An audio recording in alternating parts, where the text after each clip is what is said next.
Muy buenos días, estimados alumnos. Continuando con la clase de Morfofisiología Normal 1. El tema de hoy es tórax 3 y vamos a seguir abordando la unidad 3 y 4. Y el tema de hoy, los temas que vamos a tratar es mediastino posterior, evidentemente aorta torácica, sistema ácigos, cadena simpática, nervios esplácnicos y conducto torácico, o sea, vías linfáticas.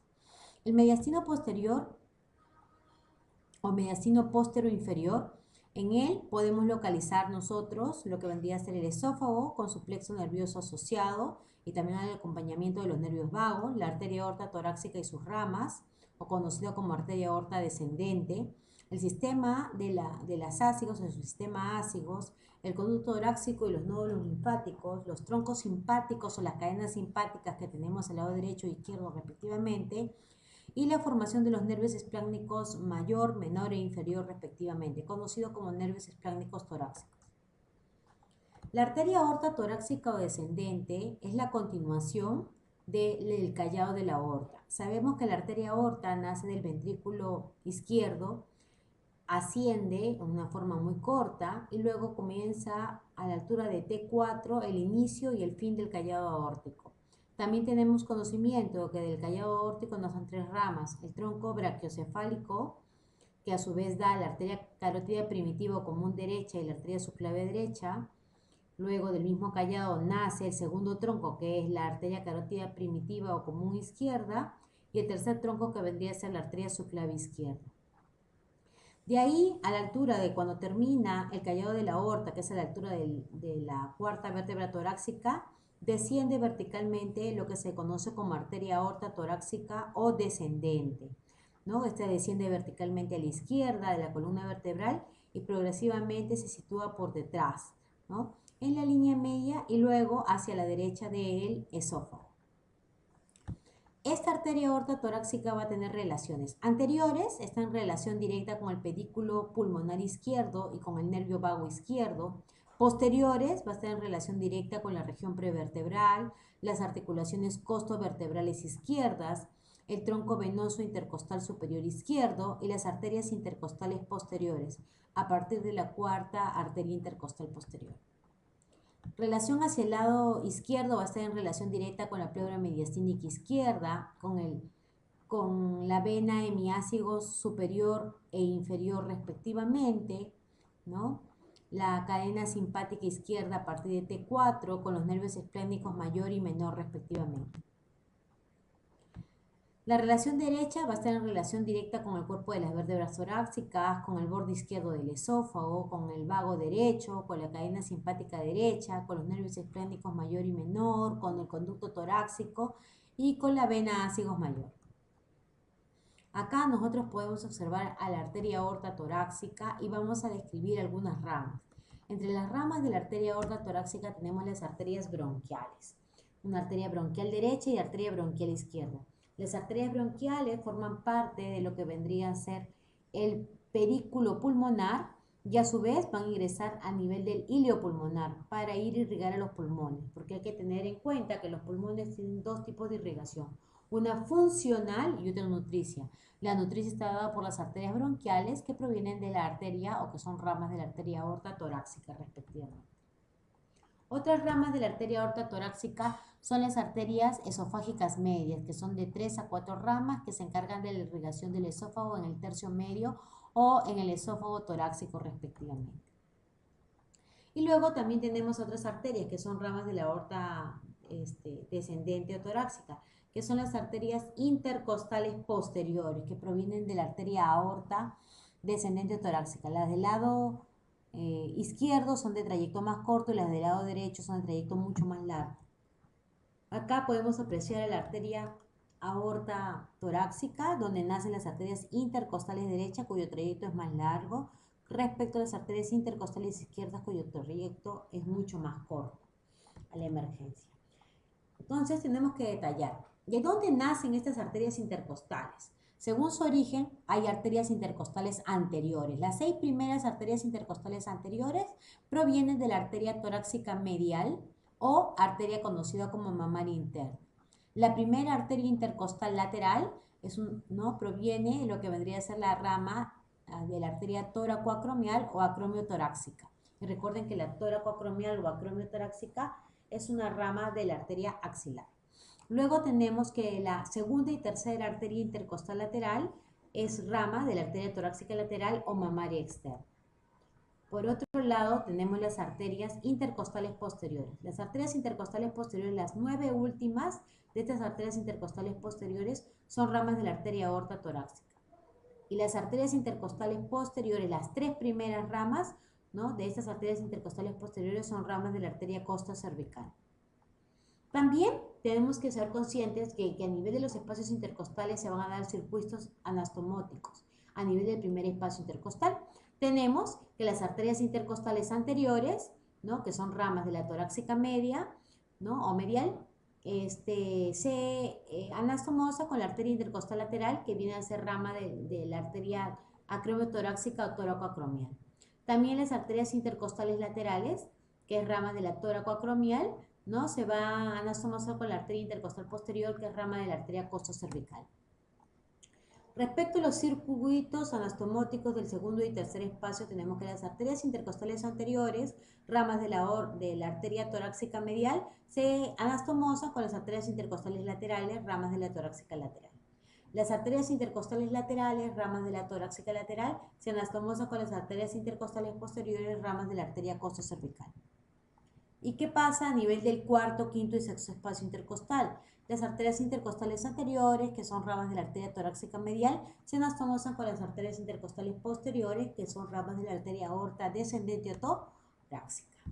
También hay que describir que estas arterias intercostales, que si bien es cierto pueden provenir, dependiendo si son las posteriores de la aorta torácica, si son las laterales, si son de la torácica lateral, o si son las anteriores de la torácica media, ¿no? Estas se originan de la sexta al 12º espacio intercostal. Las arterias intercostales posteriores se originan de la arteria aorta torácica y por delante estas arterias perforan lo que vendría a ser la línea alba, que ya vamos a describir, que no es otra cosa que la aponeurosis de las estructuras que se llaman el estuche de los rectos, que se unen en la parte simétrica anterior y forman esta línea alba.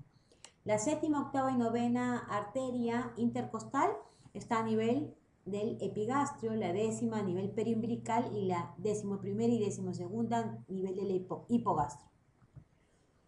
También tenemos que clasificar a las arterias intercostales según sus niveles. Superior, están las 4 primeras arterias intercostales. Medio, que es la quinta, sexta y séptima y octava arteria intercostal. E inferior, que son las 4 últimas arterias intercostales. La clasificación de las arterias intercostales también las podemos clasificar en intrínsecas al tórax y extrínsecas al tórax. Las 6 primeras arterias intercostales son intrínsecas al tórax y las 6 últimas arterias intercostales son las extrínsecas al tórax, respectivamente. Otro punto que tenemos que ver en este mediastino posterior es lo que vendría a ser el sistema ácigos. Y el sistema ácigos está formado por un conjunto de venas. Tenemos la vena ácigos mayor, la vena ácigos menor, la vena ácigos accesoria y luego tenemos los troncos venosos intercostal superior e superior derecho y tronco venoso intercostal superior izquierdo respectivamente. Y acá vamos a pasar a detallar. Acá tenemos un esquema que les he hecho donde podemos observar la vena cava superior. ¿Cómo se forma esta vena cava superior? La vena cava superior se forma de la unión de la vena yugular interna derecha con la vena subclavia derecha. La vena yugular interna derecha con la vena subclavia derecha se anastomosan, se unen y forman el tronco venoso brachiocefálico en el lado derecho. ¿Qué pasa en el lado izquierdo? La vena yugular interna izquierda y la vena subclavia izquierda se anastomosan, se unen y forman el tronco innominado, o para los franceses conocido como el tronco venoso brachiocefálico izquierdo. Pero para los americanos, tronco innominado. Luego en la parte inferior tenemos a la vena cava inferior. Esta vena cava inferior ya vamos a ver cómo se forma. La vena cava inferior se va a formar por las venas ilíacas primitivas derecha e izquierda respectivamente. Y en otro capítulo vamos a abordar eso. Ahorita lo que quiero que nos centremos es que esta vena cava inferior va a recibir, ¿no?, a las venas renales. Vena renal derecha, vena renal izquierda. Muy bien. ¿Qué pasa a nivel del tórax? A nivel del tórax encontramos el sistema ácigos. Y este sistema ácigos está formado, como ya le he referido, por la vena ácigos mayor, por la vena ácigos menor, por la vena ácigos accesoria, por el tronco venoso intercostal superior derecho y por el tronco venoso intercostal superior izquierdo. ¿Cómo se forman estas venas? Es lo que vamos a pasar a detallar. La vena ácigos mayor se va a formar por tres venas, lo que vendría a ser esta de acá, que es la vena lumbar ascendente derecha, esta de acá, que es la vena subcostal derecha, o no es otra cosa que la vena intercostal decimosegunda derecha, y por otra vena, que es la vena cava ácigos, ¿no? Entonces acá, la vena lumbar ascendente con la vena subcostal derecha, con la vena cava ácigos, inician o conforman la vena ácigos mayor, la que pasa de cavidad abdominal hacia cavidad torácica por el parahiato derecho. Esta vena ácigos mayor hace su callado, el callado de la vena ácigos, y drena sobre la vena cava superior.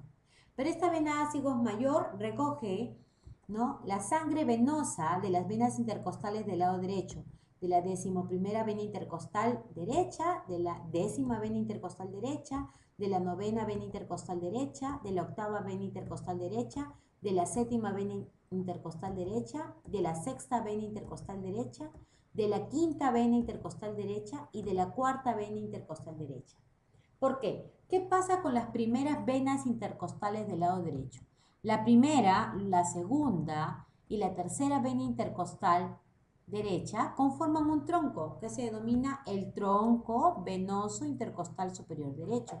Y este tronco venoso intercostal superior derecho puede drenar a nivel del tronco venoso brachiocefálico o a nivel de la vena ácigos superior. Y al final, todo lo que drena la vena ácigos superior termina a nivel de la vena cava superior. Ese es en el lado derecho. En el lado izquierdo tenemos a la vena ácigos menor. ¿Cómo se forma la vena ácigos menor? De la vena lumbar ascendente izquierda, de la vena renoácigos y de lo que vendría a ser de la vena subcostal izquierda, que no es otra cosa que la 12ª vena intercostal izquierda. Estas tres venas conforman la vena ácigos menor. Y en la vena ácigos menor, ¿no es cierto?, van a drenar la 11ª vena intercostal izquierda, la 10ª vena intercostal izquierda, la 9ª vena intercostal izquierda, la 8ª vena intercostal izquierda y la 7ª vena intercostal izquierda. Una vez que drenan acá, esta vena ácigos mayor drena, ¿no?, gira y termina en la vena ácigos mayor. Algunos autores a esta le llaman el callado de la vena ácigos menor. Otros no, ¿por qué? Porque está adherido al cuerpo de las vértebras de la región torácica a nivel de la 7ª vértebra. Muy bien. Luego tenemos, ¿qué tenemos en el lado izquierdo? La primera vena intercostal izquierda, la segunda vena intercostal izquierda, la tercera vena intercostal izquierda, ¿no?, que van a formar un tronco, el tronco venoso intercostal superior izquierdo. Este tronco venoso intercostal superior izquierdo, ¿no?, puede drenar en el tronco innominado, como puede drenar en la vena cava superior o drena en otra vena que es la conocida como vena ácigos accesoria. ¿Y cómo se forma esta vena ácigos accesoria? Se forma por tres venas. Por la 4ª vena intercostal izquierda, por la 5ª vena intercostal izquierda y por la 6ª vena intercostal izquierda. ¿Qué pasa con esta vena ácigos accesoria? Esta vena ácigos accesoria puede drenar en la vena ácigos menor o puede, ¿no?, y ahí juntas en la vena ácigos mayor, o puede drenar independientemente en la vena ácigos mayor respectivamente. Eso es lo que vendría a ser el detalle del sistema ácigos respectivamente. Acá les he puesto cómo se conforma la vena ácigos mayor, cómo se conforma la vena ácigos menor respectivamente. La cadena simpática. A lo largo de toda la columna dorsalotorácica encontramos la cadena simpática torácica derecha e izquierda, la cual cada cadena va a constituir por 12 ganglios simpáticos torácicos. Estos ganglios simpáticos torácicos están unidos entre sí por una estructura, ¿no?, que los une lineal, pero estos ganglios simpáticos torácicos están en interconexión directa o interconectados con el nervio intercostal. Y esta comunicación, ¿no?, que se hace con el nervio intercostal se le llama las ramicomunicantes, que son estructuras, ¿no?, o ramos comunicantes que unen las cadenas, los ganglios simpáticos torácicos con los nervios intercostales, respectivamente. Y gracias a estos nervios intercostales se van a formar los nervios esplácnicos. Hay que recordar que los 3 o a veces 4 primeros ganglios simpáticos torácicos van a dar la inervación simpática a los órganos que están a nivel del mediastino, tráquea, esófago, bronquios.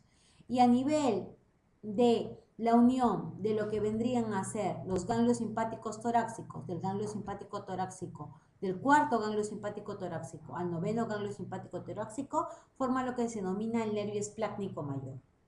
Y la unión de los ganglios simpáticos torácicos 10 o décimo simpático torácico ganglio y 11º ganglio simpático torácico forma el nervio esplácnico menor. Y el ganglio simpático torácico 12º solito forma el nervio esplácnico inferior. ¿Cuál es la importancia de los nervios esplácnicos? El nervio esplácnico mayor y menor van a llegar a formar parte de las vías aferentes del plexo solar. Y este plexo solar está formado por 2 ganglios semilunares, uno derecho y uno izquierdo. Y esos nervios esplácnicos mayor y menor llegan y forman parte de las vías aferentes de estos ganglios semilunares que conforman el plexo solar. ¿Qué pasa con el nervio esplácnico inferior? El nervio esplácnico inferior va a llegar a inervar a nivel de lo que vendría a ser la glándula suprarrenal. Va a tener esa estimulación netamente hormonal. Luego hablamos del esófago torácico con los nervios vagos. El esófago es un conducto músculo-membranoso que mide aproximadamente 25 centímetros. Este esófago forma parte, recuerden, del sistema digestivo, tiene una situación o es de situación cérvico-torácico-abdominal respectivamente, tiene una longitud promedio de 25 centímetros, un diámetro de 2 a 3 centímetros y está dividido en sectores y evidentemente van a tener sus túnicas, serosa, muscular, submucosa y mucosa. Recordando que la túnica serosa no es otra cosa que el peritoneo y que por supuesto a nivel cervical, torácico no va a tener esa túnica, tan solo lo va a tener a nivel abdominal. Este esófago va a tener sectores, el sector cervical que mide aproximadamente 4 centímetros, el sector torácico que tiene un sector supraácido aórtico por encima de la aorta con el sistema ácigos, sector intraácido aórtico, o sea, dentro de lo que vendría a ser el sistema ácigos, y sector infraácido aórtico por debajo. Y otro sector que es el sector abdominal que mide aproximadamente 1 centímetro, que es el que atraviesa el esófago del tórax al abdomen respectivamente, conjuntamente con los nervios vagos. Este esófago va a tener estrecheces. Una estrechez superior, ¿no?, en el inicio a nivel del cartílago cricoides o boca del esófago, que dista de la arcada incisiva hasta este nivel de estrechez 15 centímetros. Una estrechez aórtica, ¿no?, a nivel del callado aórtico, a nivel de T4, que dista de la arcada incisiva a una medición de 22.5 centímetros.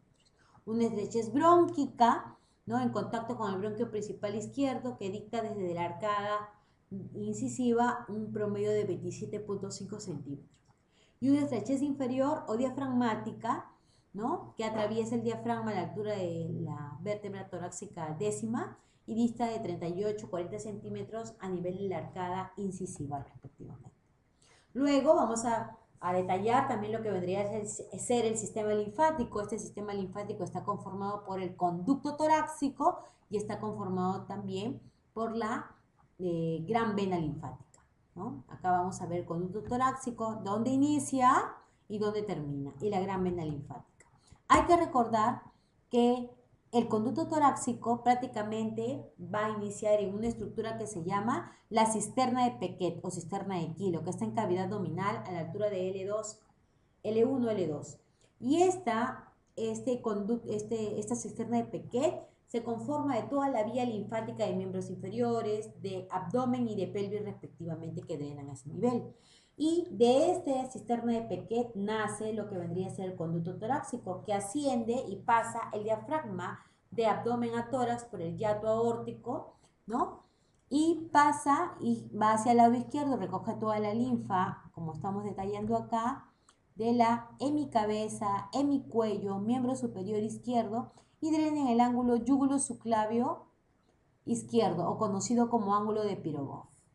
Este es donde inicia, que es en la cisterna de Pequet, y donde finaliza en el ángulo yúgulo-subclavio izquierdo o ángulo de Pirogov. ¿Qué pasa con la gran vena linfática? La gran vena linfática recoge la linfa de toda la hemicabeza y hemicuello derecho, del miembro superior derecho, y drena en lo que se denomina el ángulo yugulo-subclavio derecho, ¿cierto? Porque el otro era el ángulo yugulo-subclavio izquierdo, pero pues, en el ángulo, la gran vena linfática en el ángulo yugulo-subclavio derecho, respectivamente. Y esta recoge toda la linfa de lo que ya hemos dicho, de la hemicabeza, ¿no es cierto?, derecha, hemicuello derecho y miembro superior derecho respectivamente, ¿no? Por eso es este dibujo, para recordarnos qué cosa abarca cada sistema de las vías linfáticas. Entonces tenemos el conducto torácico, inicia en el cisterna de Paquet y termina en el ángulo yugulo-subclavio izquierdo. Y la gran vena linfática es corta, de 1 a 2 centímetros, y termina o finaliza en el ángulo yugulo-subclavio derecho respectivamente. ¿Cuáles son los grupos linfonodales a nivel del tórax? Tenemos el grupo del mediastino anterior, que son los linfonodos torácicos mediales o mamarios internos. A nivel del mediastino superior, los traqueobronquiales anteriores y posteriores, los recurrenciales izquierdos o laterotraqueales izquierdos y derechos, y los pre y retroesofágicos. A nivel del mediastino posterior, los mediastinales posteriores, derecho e izquierdo respectivamente, ¿no? Y esa es la clase hoy que les estoy brindando. Les invito, como siempre, a que estudien del libro y a cualquier compartir dentro de la clase teórica. Muy amable.